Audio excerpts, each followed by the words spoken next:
Alors, bonjour à tous. Écoutez, je suis ravie de vous accueillir ce midi, heure de l'Est, en fait, pour le premier webinaire REFIX sur le conseil scientifique.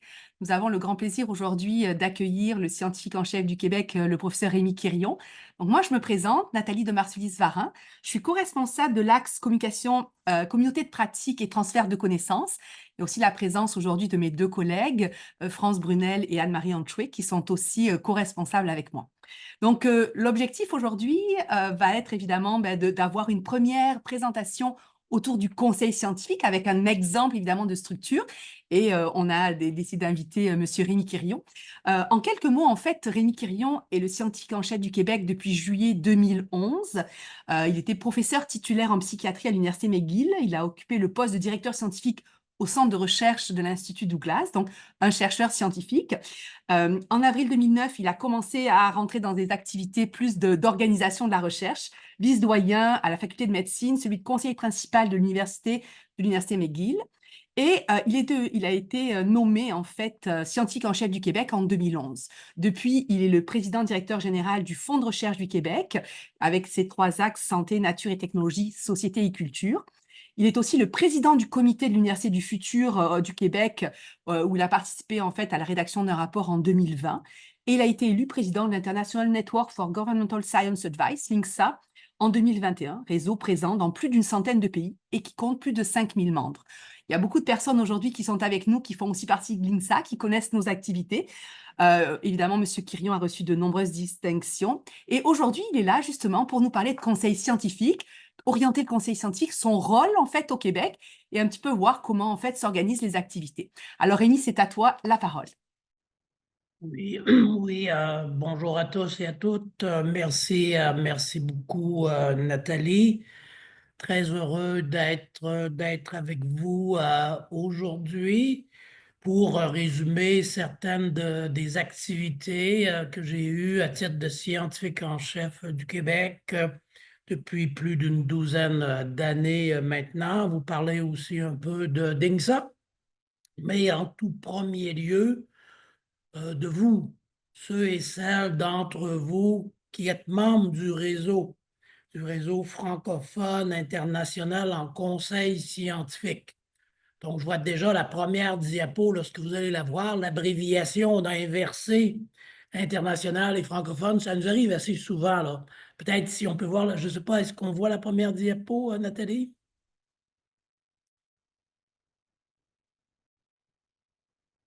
Est-ce que les gens la voient?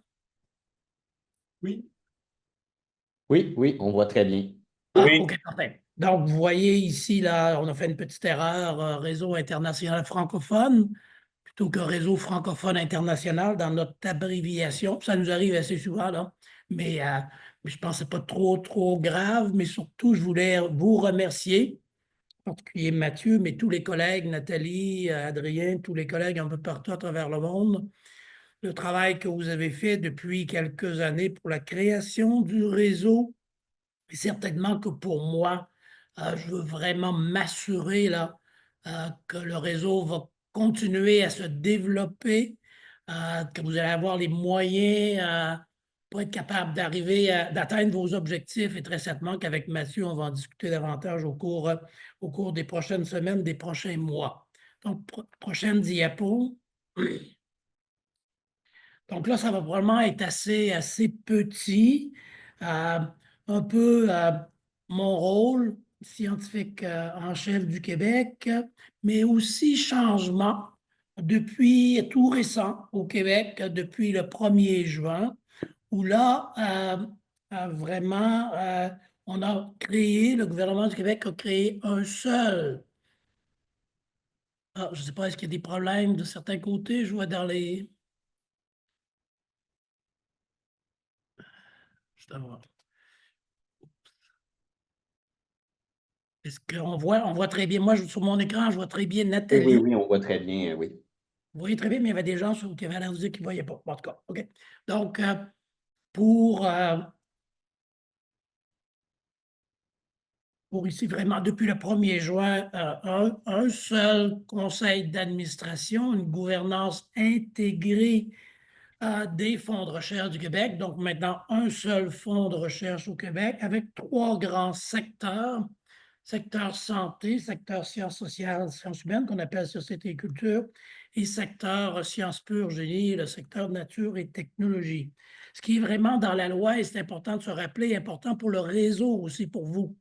Vraiment, la recherche fondamentale, l'importance de la recherche fondamentale dans tous les secteurs, l'importance de la recherche libre et la majorité des financements du fonds de recherche vont pour la recherche libre.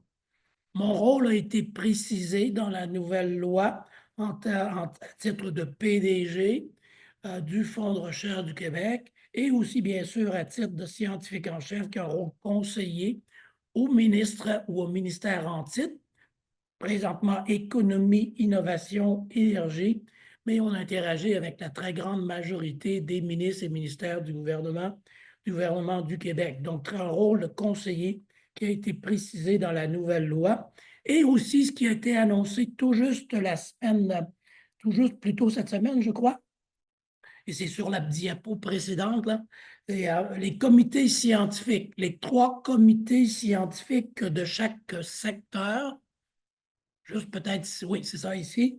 Et là, pourquoi je vous montre ça, c'est très petit, là. Certains d'entre vous avaient probablement été invités à joindre ces comités scientifiques-là. Mais pourquoi je le mentionne ici, c'est qu'il y a aussi des observateurs sur ces comités scientifiques, dans certains cas des observateurs. Et un exemple, c'est le comité scientifique aviseur dans le domaine de la santé, où il y a un représentant de structures québécoises, peut-être que les collègues à travers le monde connaîtront moins, que de structures québécoises comme l'INES et comme l'INSPQ. Donc, il y a déjà eu certaines questions, à savoir est-ce que moi, je fédère tous les comités conseils au gouvernement? Non. Mais on voit, par exemple, ici, du côté santé, la vice-présidente santé, Carole Jabet, est allée chercher des collègues qui sont à l'INES, qui sont à l'INSPQ, tout ce qui est santé publique, tout ce qui est approbation de nouveaux médicaments, nouvelles façons de faire dans le secteur de la santé. Donc, très souvent, ça arrive comme ça. Dans d'autres cas, moi, je peux être très impliqué, mais très souvent, on délègue aux différents secteurs. Prochaine. Donc, les mandats du scientifique en chef. Prochaine diapo. Donc, déjà ici, je l'ai mentionné un peu, conseiller le ministre. Donc, et ça, c'est important de garder ça en tête. Les scientifiques en chef dans le monde ou l'équivalent, des fois, les collègues ont des titres un peu différents. On est des conseillers. On ne décide de rien. C'est le politique qui décide. Donc, nous, très souvent, en consultation avec des experts, si on a une question, bien sûr, moi, je ne suis pas expert en tout. Donc, là, je contacte des collègues dans le milieu académique sur les conseils d'administration en leur demandant leur avis. Et très souvent, on fait une proposition aux demandeurs. Des fois, c'est notre ministère ou notre ministre. D'autres fois, c'est d'autres ministres et ministères. Et en général, on suggère, vous pourriez prendre la décision A ou la décision B et les avantages et les inconvénients dans les 2 cas. Et encore une fois, ce n'est pas nous qui décidons, c'est pas moi qui décide. Des fois, les élus vont décider de prendre une des suggestions qu'on leur fait. D'autres fois, non, pour toutes sortes de raisons. Des fois, bien sûr, ils regardent du côté économie, l'impact dans une municipalité, etc., etc. Donc, un rôle d'aviseur est bien important de se rappeler de ça. Rôle d'aviseur au niveau, surtout du gouvernement du Québec, mais depuis quelques années, on a développé différentes stratégies pour avoir aussi des rôles à l'international. Bien, vous êtes en fait partie le réseau francophone international en conseil scientifique, mais aussi plus large, avec globalement INSA, le réseau global, le réseau mondial INSA, qui est présent dans plus d'une centaine de pays, comme le disait Nathalie. Donc, vraiment un rôle à l'international. Je discute très souvent avec les collègues au Canada, donc rôle au niveau national et de plus en plus très local. Ce n'est pas nécessairement moi qui le fais, mais c'est des collègues qui travaillent avec nous, qui sont basés dans des villes, dans des municipalités, où là, vraiment, sont très, très près des décideurs et l'application, par exemple, de suggestions de recherche, de nouveaux résultats de recherche sur les changements climatiques, par exemple. Très souvent, c'est au niveau de la municipalité que ça se passe. Donc, on développe différentes stratégies de ce côté-là. Beaucoup d'activités aussi pour valoriser davantage tout ce qui est lien sciences et société, la science citoyenne, la science participative, amener nous, citoyens, citoyennes, à nous faire des propositions de recherche, par exemple sur le programme Engagement, et on les met en contact avec des chercheurs, et de bâtir ensemble une proposition de recherche. L'objectif ici, beaucoup plus de peut-être une façon de combattre, si on veut, la désinformation, les fausses nouvelles, en se familiarisant davantage comme citoyen à la méthode scientifique. Et ça, je dois dire que c'est très, très, très, très populaire. Bien sûr, on fait la promotion de la science ouverte, du libre accès aux publications scientifiques, la science en français, etc., etc. Beaucoup de positionnement aussi en termes de collaboration à l'international, oui, en conseil scientifique, mais aussi des collaborations, des partenariats de recherche avec différents pays dans le monde. Prochaine diapo, c'est peut-être ça que déjà que vous avez, je le vois moins bien. Donc, j'ai déjà mentionné rôle conseil, mais ça se passe dans plusieurs ministères et ce n'est pas unique à moi là, au Québec, c'est un peu comme ça partout. Lorsque des gens ont des rôles de scientifique en chef ou l'équivalent, on est en général conseiller pour plusieurs ministères. Il y a plein de questions qui viennent. Pendant la pandémie de la COVID, j'étais très, très, très impliqué avec la santé publique, avec le bureau du premier ministre et avec le ministère de la Santé et des Services sociaux au Québec pour essayer de faire des suggestions aux autorités gouvernementales en termes de décision, qu'est-ce qu'on devait faire par rapport à cette fameuse pandémie. Beaucoup de participation à des commissions parlementaires, c'est la façon dont ça fonctionne ici au gouvernement du Québec, comme souvent dans les pays du Commonwealth, où il y a différentes commissions parlementaires lorsqu'un projet de loi est déposé et on participe beaucoup à ce genre d'activité-là sur différents projets de loi. Pour ceux et celles qui sont au Québec, présentement, on discute beaucoup du projet de loi 74 sur les étudiants étrangers, l'acceptation d'étudiants étrangers dans nos universités, dans nos collèges. Est-ce qu'on doit limiter le nombre d'étudiants étrangers ou non? Donc, on est impliqué là-dedans ces jours-ci. Participation des missions à l'étranger, etc., etc. Aussi, on essaie de faire de la promotion, de plus en plus de promotion de la science, de la recherche dans nos ministères. Donc, on a développé un programme de stage pour les étudiants intéressés à la fin d'un doctorat, par exemple. Ils peuvent avoir une bourse postdoctorale, l'équivalent d'une bourse postdoctorale, pour aller travailler dans un de nos ministères, donc comme scientifique en résidence. L'objectif ici étant de faire connaître davantage la science, la recherche à nos élus et à nos hauts fonctionnaires pour inclure le plus possible dans leur prise de décision les résultats scientifiques. Donc ça, on a commencé ce programme-là il y a peut-être 2 ans maintenant et ça fonctionne de mieux en mieux et il y a beaucoup de nos ministères qui sont très intéressés à accueillir des jeunes comme ça dans leurs équipes et on espère qu'à terme, peut-être qu'ils vont réussir à avoir des emplois, que ce soit au gouvernement du Québec, au gouvernement du Canada ou dans nos municipalités. Prochaine diapo. J'ai parlé beaucoup de recherche fondamentale, de recherche non dirigée, subventionnée par les fonds de recherche du Québec. Il y a une portion qui est plus ciblée, environ 80% des budgets qui ne sont pas ciblés. C'est finalement les comités de pairs qui décident dans les 3 grands secteurs. Mais on a aussi dans ce qu'on appelle nos grands défis de société, de la recherche qui est un peu plus ciblé. On peut penser, c'est pas très novateur, je dirais, là. On en voit beaucoup partout dans le monde, mais tout ce qui est en lien avec les changements climatiques.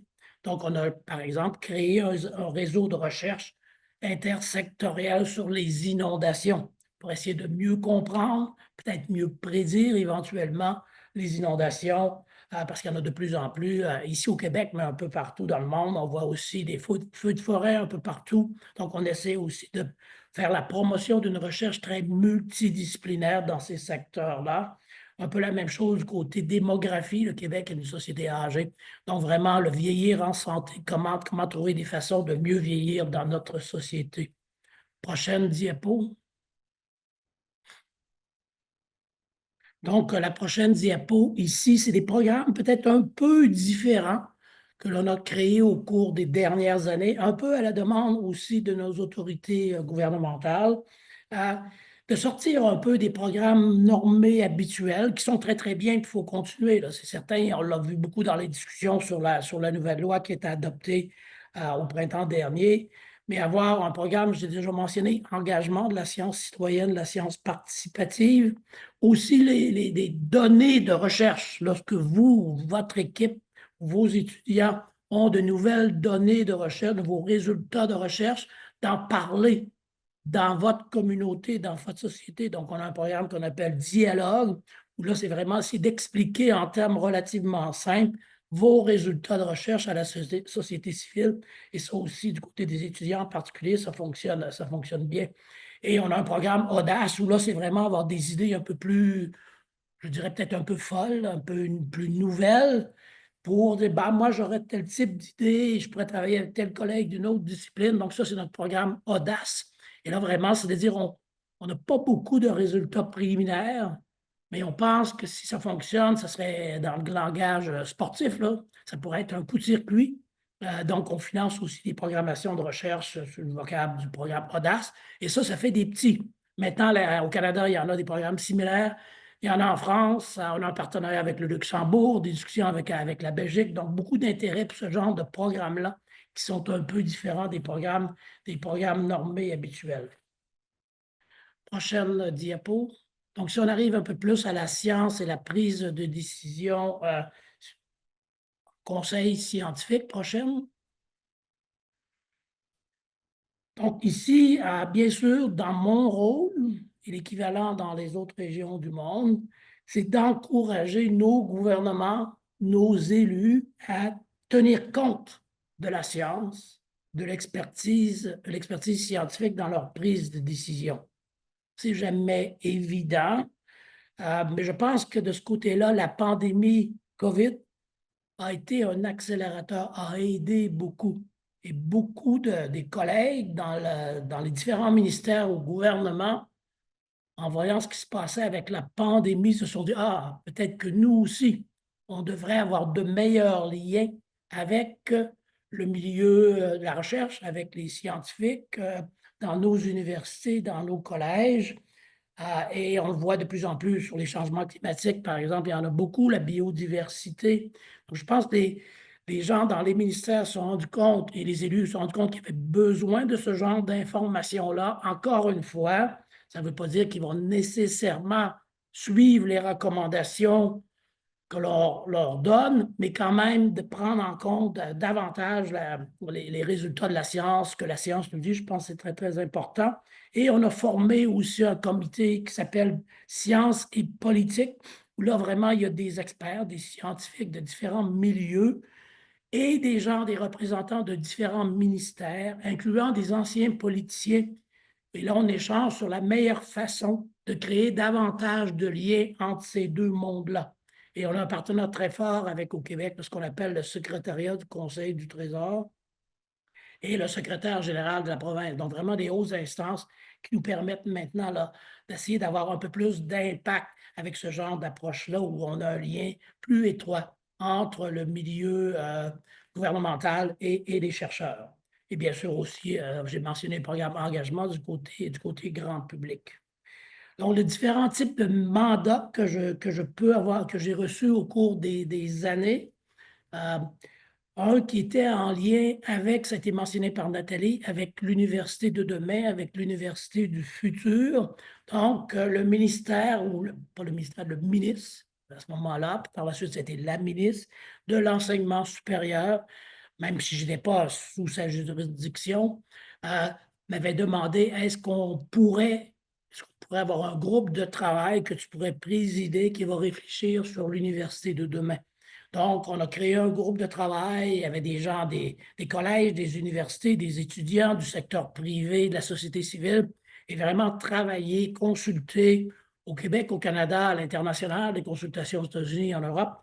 Et on a publié il y a quelques années un rapport là, sur l'Université du futur. Et maintenant, le gouvernement du Québec, via le ministère de l'Enseignement supérieur, travaille sur certaines des recommandations du rapport, incluant par exemple le financement de nos universités, le modèle de financement de nos universités. Une autre tombée de ce rapport-là a été une loi qui a été votée par le gouvernement du Québec il y a quelques années sur la liberté académique. Et il y avait eu des discussions et une recommandation dans le rapport, pas nécessairement pour une loi, mais pour réfléchir à la liberté académique et qu'est-ce que ça prenait éventuellement pour garantir la liberté académique dans nos collèges et universités. Donc, il y a eu quand même beaucoup de discussions de ce côté-là et ça a donné une loi quelques mois plus tard. Donc, tout ça vient de ce rapport-là, si on veut. Prochaine diapo. Autre modèle, c'est de participer à différents groupes de travail sur des grandes priorités gouvernementales.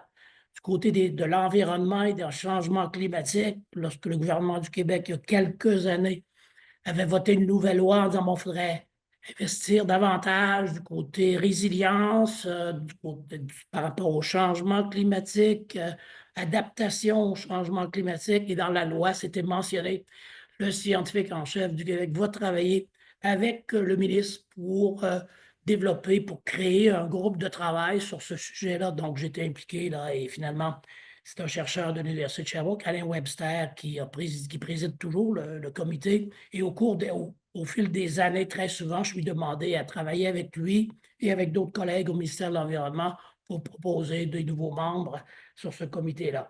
Donc ça arrive assez souvent. J'ai participé beaucoup au développement, par exemple, la stratégie maritime, qui a demandé aussi la politique internationale du gouvernement du Québec. Bien sûr, les stratégies en lien avec la recherche et l'innovation. Je suis impliqué très, très, très fréquemment là-dedans. Tout ce qui est en lien avec l'agriculture durable, l'encadrement de l'intelligence artificielle. Donc, il y a beaucoup, beaucoup de dossiers, beaucoup de secteurs où on est impliqué, où mon équipe est impliquée. Ça nous fait toujours plaisir d'être impliqué, d'essayer de convaincre, encore une fois, davantage nos autorités à tenir compte de la science, de la recherche dans leur prise de décision. Prochaine diapo. Ici, c'est seulement pour vous donner un petit exemple, là. Avis scientifique à chaud, je dirais, où là, un ministre, un cabinet ou un haut fonctionnaire dans un ministère nous contacte en disant ben, j'aurais besoin de qu'est-ce que tu suggères par rapport à telle question, tel sujet. Ça, en général, c'est à chaud. On a de la question l'après-midi, il faut avoir la réponse pour le lendemain, des suggestions de réponse pour le lendemain ou le surlendemain, donc c'est toujours très, très, très pointu. C'est souvent en lien avec des discussions de projets de loi à l'Assemblée nationale, souvent en lien avec des questions que le gouvernement va avoir de certains membres de partis d'opposition. Et ça, au cours des années, par exemple, j'ai eu plusieurs questions sur la mobilité des caribous au Québec. J'en ai eu sur tous les partis au pouvoir depuis que je suis en poste. Et les recommandations ont à peu près toujours été la même chose. Mais finalement, les différents gouvernements n'ont pas nécessairement suivi les recommandations basées purement sur la science parce qu'ils tiennent compte aussi, comme je le mentionnais, là, tout ce qui est en lien avec l'économie d'un village, l'économie d'une région, le travail, etc. Donc, là, de ce côté-là, l'impact a été, je dirais, relativement minime.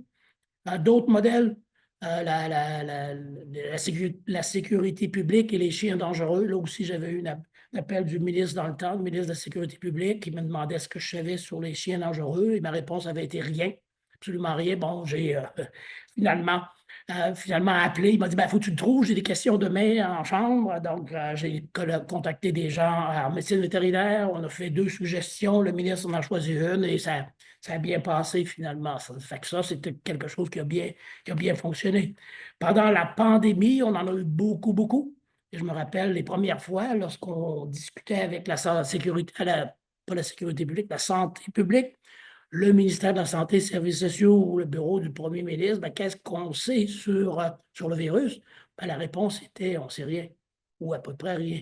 C'est sûr que c'était un peu déstabilisant pour eux parce qu'il y avait beaucoup de conférences de presse continuellement.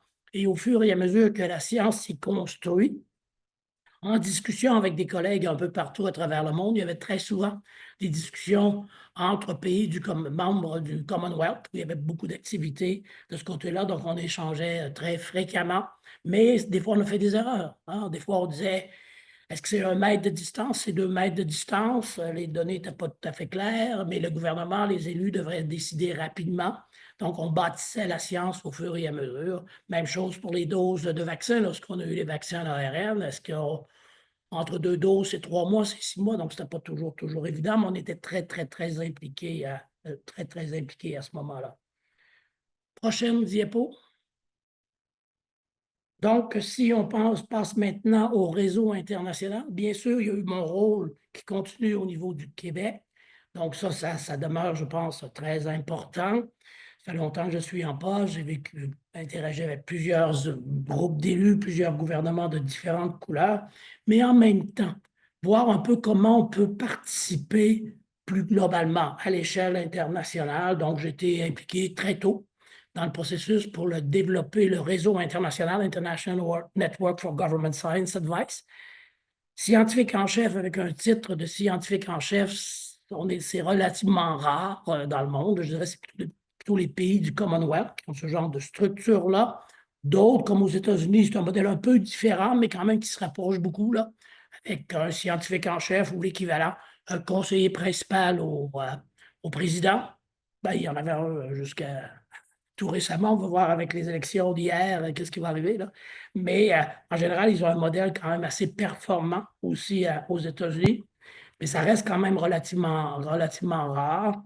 Donc, on avait décidé de se créer un genre de groupe de travail pour échanger entre nous en termes de meilleures pratiques, qu'est-ce qu'on fait dans certaines situations, parce qu'il n'y a pas beaucoup d'opportunités de formation avant d'arriver dans ce genre de poste-là. Donc, on a décidé de créer INCSA il y a plus d'une dizaine d'années maintenant. Je suis président depuis 2 ans. C'est un peu partout dans le monde et l'objectif, c'est d'augmenter les capacités en conseil scientifique et jusqu'à un certain point en diplomatie scientifique un peu partout dans le monde. Ça a commencé vraiment en Afrique, le chapitre Afrique d'INCSA, avec des ateliers de formation. Certains des participants aujourd'hui ont été impliqués là-dedans et ça a fonctionné relativement bien, je pense. Aussi en Amérique latine et Caraïbes, aussi en Asie du Sud-Est. Donc, c'est un modèle d'atelier qui fonctionne, je pense, assez bien. Bien sûr, avec la pandémie, ça a été très ralenti. Ça redémarre maintenant. Mais on voulait, moi, en prenant la présidence de cette organisation-là, il y avait 2, 3 grands projets que j'avais vraiment. Un était la création du réseau francophone international en conseil scientifique, en disant on a ce modèle-là un peu plus du côté des pays anglo-saxons, des pays du Commonwealth, beaucoup moins dans le monde francophone. Donc, est-ce qu'on peut trouver une façon d'aider de ce côté-là, d'appuyer le développement du conseil scientifique dans le monde francophone? C'est ce que vous faites et on en est très fiers. Et aussi de créer des chapitres. Il y en avait plus dans le sud global. Maintenant, un chapitre qui est en développement en Europe et en Amérique du Nord. Le chapitre en Europe, tenir compte de la langue et de la culture lorsqu'on fait du conseil scientifique. Le modèle, comme je vous mentionnais, est assez anglo-saxon. Donc, la culture, est-ce que ça a un impact sur l'acceptabilité, l'acceptation par les autorités du conseil scientifique, la langue, etc. Donc, il y a un projet de recherche qui est en cours, piloté par une des vice-présidentes d'INCSA, Claire Cray à Oxford, avec différents partenaires sur le continent européen pour essayer d'avoir des données de ce côté-là. Elle va nous présenter ça dans 2, 3 semaines au World Science Forum. Là, donc, j'ai bien hâte de voir ce qui en ressort. Aussi, au niveau de l'Amérique du Nord, le focus du futur chapitre Amérique du Nord va être vraiment le conseil scientifique au niveau des villes. Et ça aussi, encore une fois, c'est un conseil scientifique un peu différent, que ce soit très concret. On est dans l'immédiat, on est beaucoup dans l'action. Prochaine diapo. Ici, j'ai déjà mentionné un peu, je n'irai pas beaucoup plus dans le détail, là. Et encore une fois, merci à Mathieu et aux collègues qui ont accepté là, de prendre le leadership pour développer davantage de capacités en conseil scientifique dans le monde francophone, que ce soit en Europe, que ce soit en Afrique ou dans d'autres pays de la francophonie. Bien sûr, il y a des partenariats avec différentes organisations de la francophonie un peu partout dans le monde. Donc, on est encore une fois très fiers de ce mouvement-là et j'espère que ça va continuer à se développer au cours des prochaines années. Prochaine diapo. pour nous, le monde francophone est très important, pour le Québec, très important. Donc, sciences en français, recherche en français. Et là, ce n'est pas en compétition du tout avec la recherche en anglais, les publications scientifiques en anglais. C'est juste de s'assurer que les publications en français, pour nous au Québec, là, mais dans le monde francophone, mais ça peut être en espagnol dans d'autres parties du monde, c'est de s'assurer que ça fait partie des grandes bases de données. Dans notre jargon, la découvrabilité des contenus scientifiques en français. Donc là, on a de plus en plus d'activités de ce côté-là. On a créé un réseau d'appui aux revues publiées en français. On en supporte environ 70. Il y a une chaire de recherche Québec dans le domaine de la découvrabilité des contenus scientifiques en français. Il y a des prix pour les publications scientifiques en français. On crée de nouvelles, on a lancé des appels pour créer de nouvelles revues en français, que ce soit dans le domaine de la santé, dans le domaine des sciences pures et du génie, et aussi même dans le domaine très multidisciplinaire, des genres de revues un peu plus intersectorielles. Et ça devrait se faire en partenariat avec l'AUF, avec l'Association des universités du monde francophone. Donc, beaucoup d'intérêt de ce côté-là et un partenariat très étroit avec les collègues en France, où là, vraiment avoir là, des activités de découvrabilité des contenus scientifiques en français en utilisant des technologies modernes comme des approches d'intelligence artificielle pour vraiment s'assurer que dans le futur, les publications scientifiques en français, qu'ils viennent d'un pays africain, qu'ils viennent du Québec, qu'ils viennent de France, soient inclus dans les grandes bases de données. Je pense que c'est essentiel. Et aussi, pour nous, on se dit qu'on doit redonner à la société civile, aux payeurs de taxes, c'est eux qui nous appuient, c'est eux qui nous supportent, donc capables d'expliquer nos résultats scientifiques, notre science, dans leur langue, dans la langue du pays ou de la région. Je pense que c'est très important. Donc, on a fait beaucoup et on va certainement continuer. Il reste moins de temps, je vais aller rapidement pour les prochaines diapos. Donc, le chapitre Europe.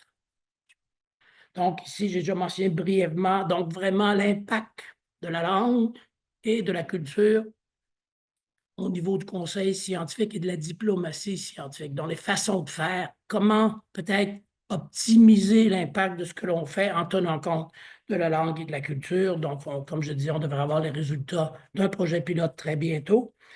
En Amérique du Nord, le dernier chapitre que l'on veut créer à INSA, c'est vraiment le conseil scientifique aux villes. Et il y a de plus en plus d'intérêt. Parce que oui, les Nations unies, un pays, une nation, on peut dire, bah oui, c'est problématique de changement climatique, par exemple, de démographie, etc., de biodiversité. Mais en bout de ligne, très souvent, c'est localement qu'on trouve les solutions très pratico-pratiques. On engage le public, on engage nos citoyennes avec les autorités de la ville ou de la région ou du village. Donc, de plus en plus, développer le conseil scientifique au niveau des villes. Et on travaille en ce sens-là au Québec depuis une couple d'années, peut-être la prochaine diapo. Et déjà, plusieurs villes, je sais pas, région au Québec, ont décidé d'avoir des conseillers scientifiques à l'intérieur même de la ville.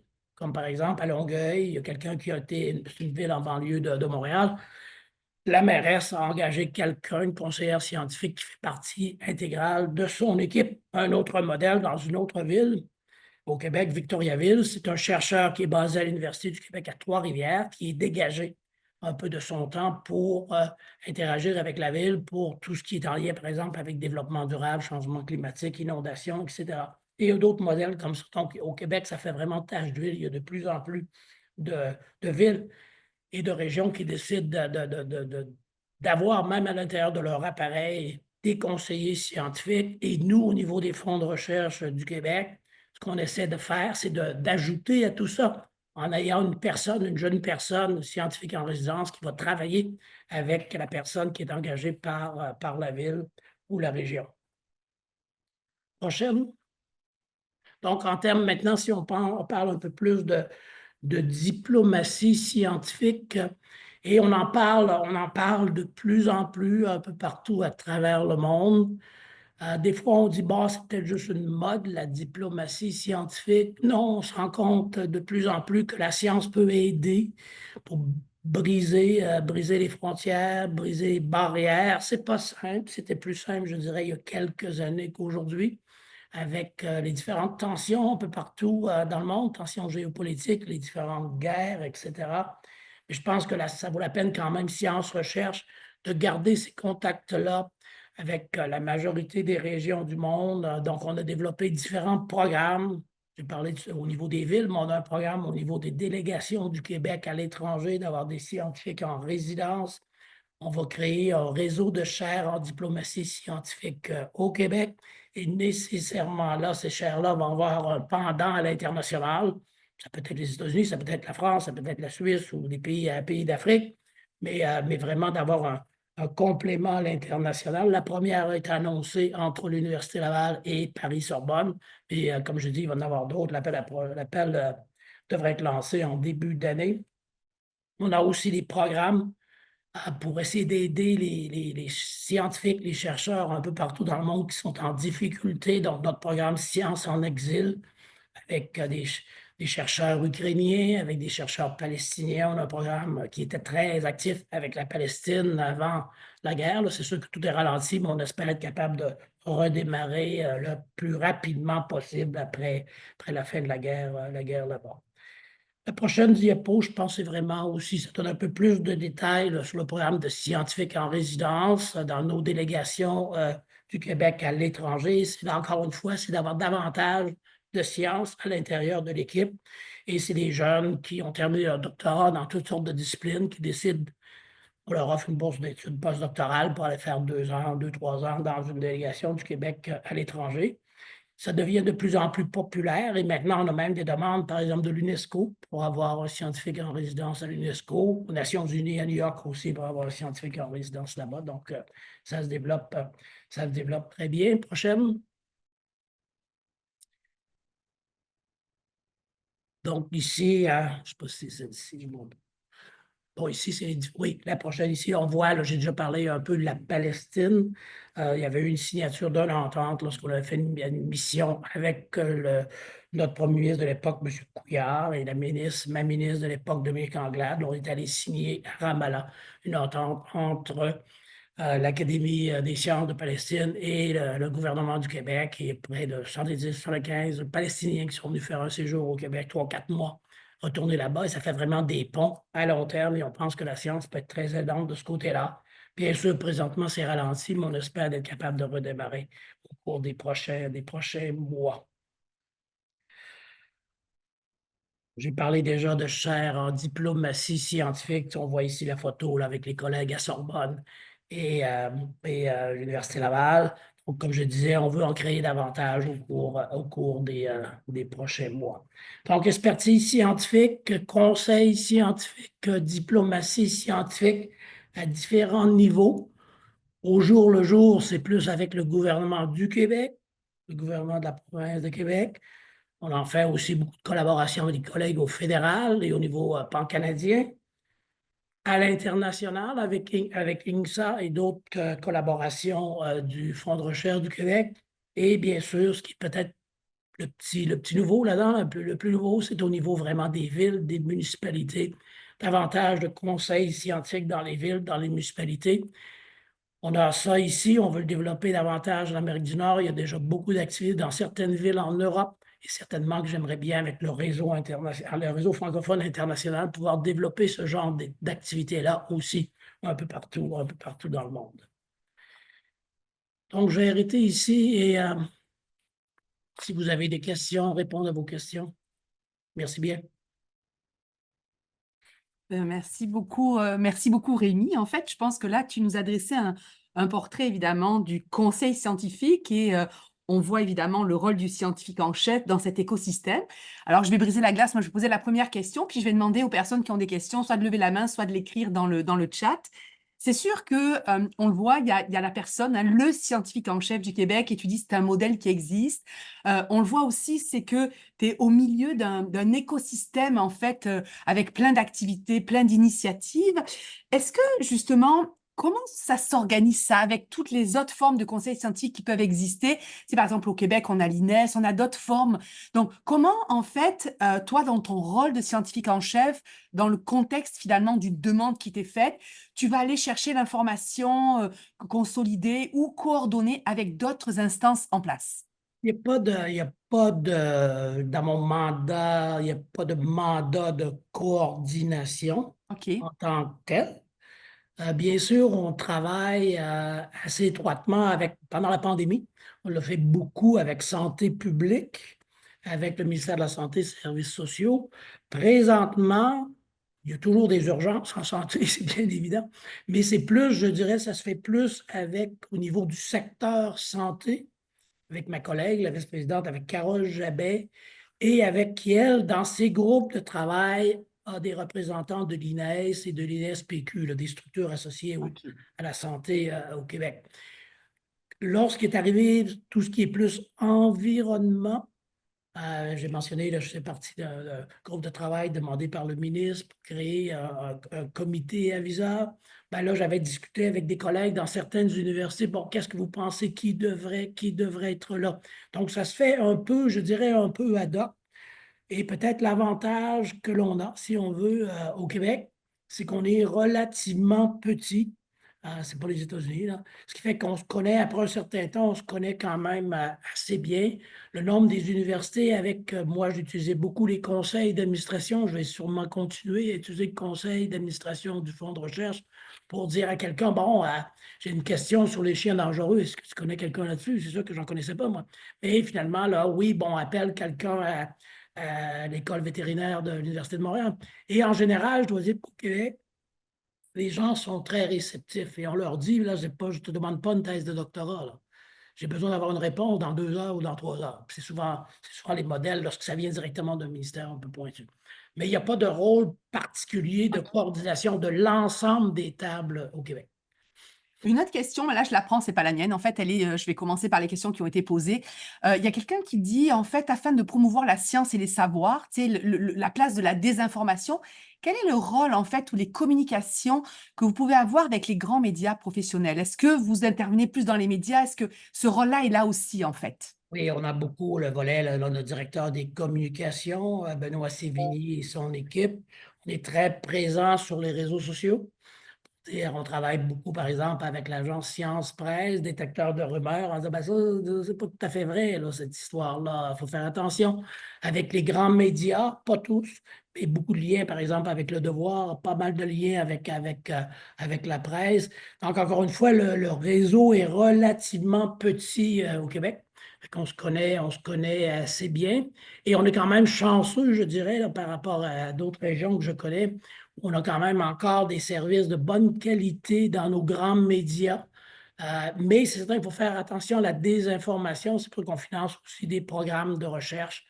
Peut-être certains d'entre vous peuvent être financés dans ce cadre-là et ont après travaillé maintenant sur un document là, pour expliquer un peu plus cette fameuse désinformation, la mésinformation et qu'est-ce qu'on peut peut-être essayer de faire. Et pour moi, un élément clé, c'est la littératie scientifique. Là. Ça commence tôt puis ça dure toute la vie. Ça, on ne réglera pas les problèmes demain matin, mais je pense qu'il faut s'attaquer à ça. C'est un défi important. Et même si je ne veux pas trop faire de politique, là, avec les élections d'hier, on est inquiet aussi. Quelle tournure ça va prendre au cours de la prochaine année, c'est pas simple. Merci. Alors là, j'ai vu qu'il y a deux personnes qui ont levé la main. Anne-Marie Antchoué, vas-y. Oui, merci Nathalie. Merci Rémi vraiment de nous avoir dressé le panorama des activités d'un scientifique en chef. Ce sont des journées très longues, bien occupées. Mais alors moi, la question que je me suis toujours posée, et aujourd'hui j'ai l'occasion de la poser, on voit finalement que le scientifique en chef a une action transversale au niveau du gouvernement. Pourquoi sur le plan structurel, il dépend du ministère de l'économie et non pas du Premier ministre? Ça Bonne, m'a toujours intriguée. ouais, bonne question. Il y a eu des discussions lorsque, je n'étais pas là, là, lorsque le poste a été créé, du pour et du contre, et finalement, ils ont décidé à ce moment-là, avec celui qui avait proposé la création du poste, ils ont décidé de le mettre à ce moment-là, c'était Économie, Sciences, Innovation, je pense, je me rappelle bien le nom du ministère. On a changé de gouvernement et là, je suis passé à l'enseignement supérieur. Puis à un moment donné, j'étais à l'éducation. Fait que ça a changé dépendamment du gouvernement du jour. Il y a eu des discussions à savoir est-ce que ce serait préférable d'être au bureau du premier ministre.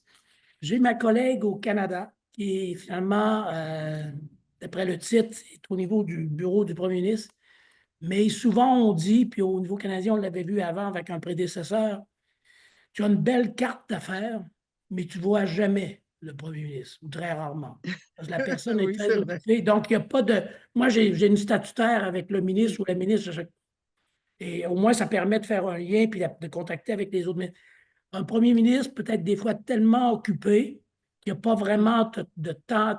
C'est ce qui fait que tu restes un peu à côté et tu n'as pas de personne qui va se battre pour toi dans le modèle, je dirais, un peu Commonwealth, là, au niveau du Conseil des ministres. Donc, finalement, pour nous, au cours des dernières années, pour moi, ça a toujours été quand même assez bénéfique. Et je peux parler au premier ministre. Encore une fois, le Québec est petit, fait qu'on se connaît un peu tous. Là. Mais ce qui fait que ça a bien fonctionné. Est-ce que ça aurait été le premier choix que j'aurais fait au point de départ? Probablement pas. Mais ici, on a un lien direct avec le premier ministre, mais qui n'est jamais là pour nous. Ben, on peut le comprendre aussi. Là. Ils ont plein d'autres priorités. Ben, merci beaucoup. C'est bien. Merci. Alors, la prochaine personne, François Claveau. Vas-y, François. Oui, bonjour Rémi, merci beaucoup pour la présentation. Merci surtout pour tout le travail que vous avez fait là, depuis 2011 pour la science au Québec. C'est extrêmement apprécié et c'est bien sûr extrêmement apprécié votre leadership pour la création et le soutien du RFIX. C'est donc une influence, on l'espère, sur l'ensemble de la francophonie. Ma question est drôlement liée à celle d'Anne-Marie. Euh, donc, le modèle, c'est une réflexion que j'aimerais avoir avec vous sur le modèle du scientifique en chef au Québec, là, qui a changé donc, avec la loi de cette année, et de sa spécificité, puis se demander, juste vous entendre là, votre avis sur les points positifs et peut-être les défis liés à ça. Donc, dans ma lecture, en fait, hein, la spécificité par rapport à presque tous les pays du poste, là, contrairement à d'autres scientifiques en chef ou conseillers scientifiques en chef ailleurs, c'est un, le cumul des rôles. Hein, donc, le scientifique en chef, le poste, aujourd'hui au Québec, euh, combine la gestion d'un organisme subventionnaire, le conseil sur la politique scientifique et le conseil scientifique sur l'ensemble des domaines de politique publique. Donc, ça, c'est la première particularité. On sait, par exemple, qu'en Irlande, il y avait quelque chose de semblable, ils ont reculé. On sait que le poste de scientifique en chef, hein, à l'époque, en 2010-2011, était modelé sur le cas israélien qui inclut pas le conseil scientifique sur l'ensemble des domaines de politique publique. Donc, réfléchir à pourquoi on a ça, c'est quoi, je pense qu'il y a des points positifs, mais il y a probablement des points négatifs aussi. Donc, ça, c'est la première spécificité. La deuxième, c'est le fait que le conseiller scientifique en chef, donc très lié avec ce que Nathalie demandait, en fait, c'est le conseiller scientifique en chef, il n'y a pas de structure pérenne d'autres conseillers scientifiques par ministère ou secteur. Ce qui est en fait la tendance internationale, donc au UK, au Royaume-Uni, d'où viennent les conseillers scientifiques en chef. Hein, c'est l'origine de la tendance. Au début, c'était une personne, puis maintenant, c'est un comité en dessous. Ou Nouvelle-Zélande. En Nouvelle-Zélande, Glockman, quand il était tout seul au début, puis là, maintenant, il y a un comité en dessous. Mais comme vous l'avez dit, au Québec, on n'a pas ça. On a vous, on a les conseils d'administration des fonds subventionnaires, puis on a plein d'autres choses.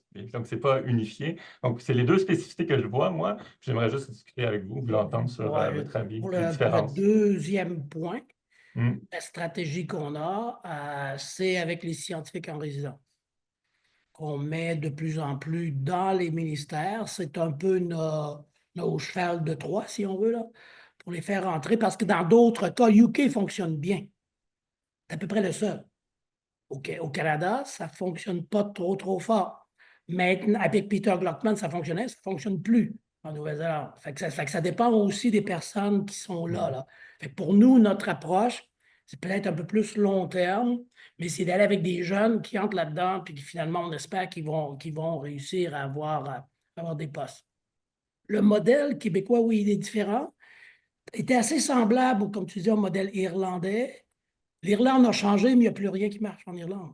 Tu sais peut-être aussi, là, maintenant, il n'y a absolument plus rien. Il avait nommé quelqu'un, il a démissionné. L'autre personne qui était plus à l'innovation s'est fait prendre dans des problèmes. Fait qu'il n'y a plus rien qui marche non plus. Là. Fait que c'est pas parce que tu fais ça comme ça que ça va aller mieux. Là. Fait que aussi, il faut rester réaliste. Israël, le secteur innovation fonctionne bien. Et avant, la personne avait les deux rôles, un peu plus innovation, scientifique en chef, ça fonctionne très bien. Maintenant, c'est innovation qui a pris tout le morceau et le scientifique en chef là-bas, il y a une belle carte d'affaires, mais il n'y a pas d'impact. Fait que il y a ça aussi, il y a cette réalité-là. Si on a ça, on va avoir un peu d'impact. Et je pense que quand même, on en a un peu au Québec. Là. Il faut s'assurer que ça va continuer. Là, pour la prochaine personne qui va être là, s'assurer qu'on va continuer à travailler là-dedans, puis de développer, moi, d'avoir un réseau éventuellement dans les ministères, ça serait super. C'est pour ça, si on peut bâtir avec, comme on le fait présentement, je pense que ça pourrait être super. Mais je pense qu'il y a de plus en plus justement d'offres dans les ministères. Moi, j'ai vu Oui. passer une récemment sur Oui. OMRIF. Là, ils cherchent à avoir Ah un oui. scientifique en résidence. Donc, Et oui, puis hier, on était avec la ministre des Affaires municipales et elle en veut, là. Elle en veut plus qu'un. Fait que je pense qu'il y a de l'appétit de plus en plus. Ils ont vu, peut-être qu'au point de départ, les gens comprenaient plus ou moins l'intérêt d'avoir ça. Et si on parachute quelqu'un sans vraiment que ça a été réfléchi un peu, peut-être qu'il n'y aura pas beaucoup d'impact. Quand quelqu'un est vraiment voulu, peut-être que l'analogie n'est pas bonne, mais quand c'est plus comme un enfant, quand il est plus désiré, peut-être que plus de chances ça marche bien.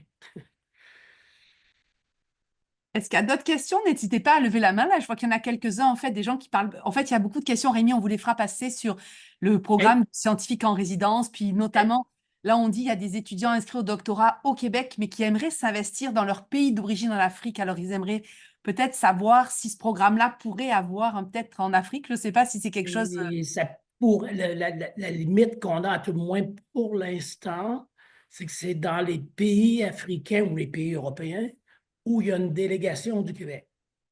OK, en Afrique, il y en a. C'est sûr que c'est pas partout. Là. En Afrique, c'est le Maroc, c'est le Sénégal, c'est la Côte d'Ivoire.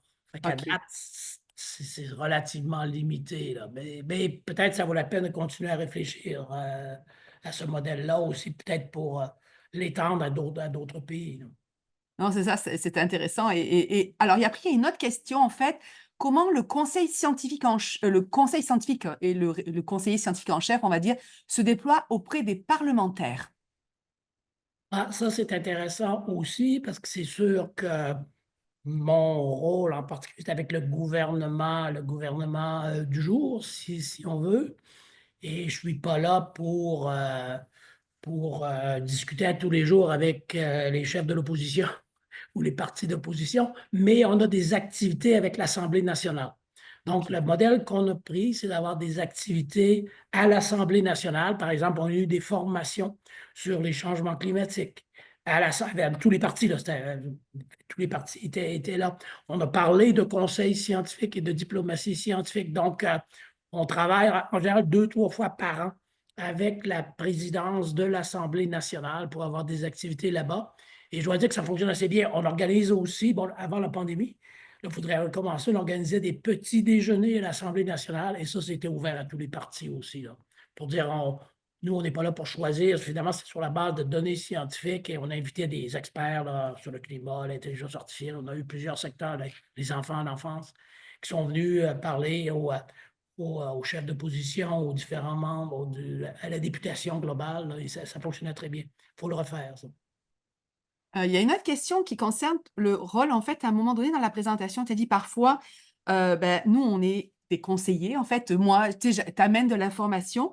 Parfois, c'est le politique qui va prendre la décision, en fait, et puis parfois, c'est pas celle qu'on avait conseillée. Est-ce qu'il y a un dialogue qui est installé? C'est-à-dire, tu sais, je veux dire, on amène des informations où il y a vraiment parfois, en fait, on se retrouve frustré parce que la décision est vraiment très loin des données probantes. En général, il y a des cas d'exception. Ce n'est pas toujours la même chose. Là. Mais en général, ce que je dis, c'est pas comme lorsqu'on est à l'université, qu'on soumet des propositions de recherche qui ne sont pas acceptées, qu'on fait des allers-retours, ou comme une publication qui n'est pas acceptée, puis on dit qu'ils n'ont rien compris. En général, ce n'est pas comme ça que ça fonctionne avec les élus, avec le gouvernement. On leur fait des suggestions, ils prennent la décision, ça finit là. Les allers-retours sont beaucoup moins nombreux là, qu'ils peuvent l'être. Puis c'est la nature de la bête. Et souvent, ils nous disent, si tu veux décider, ils me l'ont déjà dit. Là. Représente-toi en politique, fais-toi élire, puis après ça, tu prendras les décisions. Là. Fait qu'on a des rôles différents. Il faut l'accepter lorsqu'on quitte l'université, si on veut. OK. Là, je vois qu'il y a une main qui s'est levée. Gabriel Sasso, si vous voulez prendre la parole, allez-y. Oui, bonjour, M. Quirion. Merci pour la Bonjour. présentation. Je suis étudiant au doctorat en philosophie à l'Université de Sherbrooke. Et donc, je vais vous poser une question qui va peut-être un petit peu dans ce sens-là.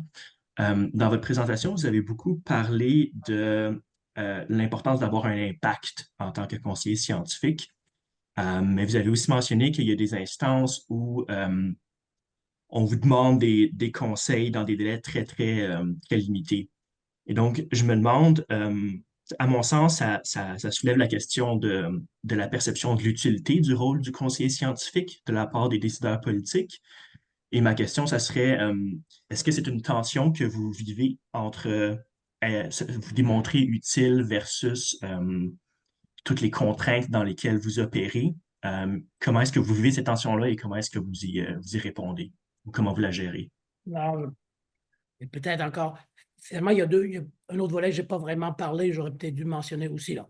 Il y a une autre forme de conseil scientifique, d'avis scientifique, qui est plus long terme, qui vient très souvent des académies. Donc, on en a au Canada. Dans certains cas, les académies canadiennes, par exemple, le gouvernement fédéral va leur donner un mandat d'étudier un problème, de revenir avec un rapport, de faire des recommandations. Donc ça, c'est un modèle différent qui est très acceptable aussi, là, qui n'a pas de problème du tout, et qui est plus long terme. Lorsqu'on est dans le plus aigu, très souvent, c'est, comme je disais, quelques heures et tout ça, et je dois dire que présentement, c'est depuis la pandémie, je dirais, c'est pas qu'on n'a pas de demande, c'est qu'on en a presque trop. C'est qu'on a finalement, plusieurs ministres nous ont découvert avec la pandémie, puis en se disant, ben moi aussi, fait que là, ils t'appellent, puis est-ce que je pourrais avoir ci? Fait que c'est sûr que les équipes sont petites, mais c'est pas par manque d'intérêt, au contraire, là, puis encore une fois, on leur fait la suggestion, par la suite, ils décident. Dans certains cas, ils vont suivre, d'autres comme non, mais ça fait partie de l'ensemble de l'œuvre, là. Mais quand même, des demandes, on en a de plus en plus. Ça n'a pas diminué au cours des années, au contraire, ça a augmenté. Comme je disais hier, avec les affaires municipales, beaucoup d'intérêt. On discute continuellement. Cette semaine, avec 74, on discute continuellement avec le ministère de l'Enseignement supérieur. Il y a beaucoup de demandes sur notre temps. Écoute, merci beaucoup à tous. Je pense que c'était vraiment intéressant. Il y a plein de questions qui arrivent encore, mais en fait, c'était vraiment 1 heure. Ce qui est intéressant de voir, évidemment, tu l'as dit, que la science, en fait, la pandémie a rappelé en fait l'importance de la science. Au Québec, on a un scientifique en chef. Il y a d'autres modèles de conseils scientifiques à travers le monde. C'est ce qu'on va traiter, nous, à travers les différents webinaires. Donc, merci beaucoup, en fait, Rémi, pour la présentation et les réponses aux questions. Je rappelle à l'ensemble des personnes qui sont là qu'on a un webinaire mensuel, donc le premier mercredi de chaque mois, où on va recevoir, en fait, des personnalités qui vont nous parler de leur rôle dans le conseil scientifique ou de leur rôle de conseiller scientifique. Alors, merci beaucoup à tous et puis inscrivez-vous sur notre site ou sur les différentes listes de distribution, justement, pour rester au courant, en fait, des activités du RFIX. Alors, merci à tous et puis bonne fin de journée. Au revoir. Merci, n'hésitez pas à nous contacter si vous avez d'autres questions. Merci bien. Merci Au revoir. beaucoup.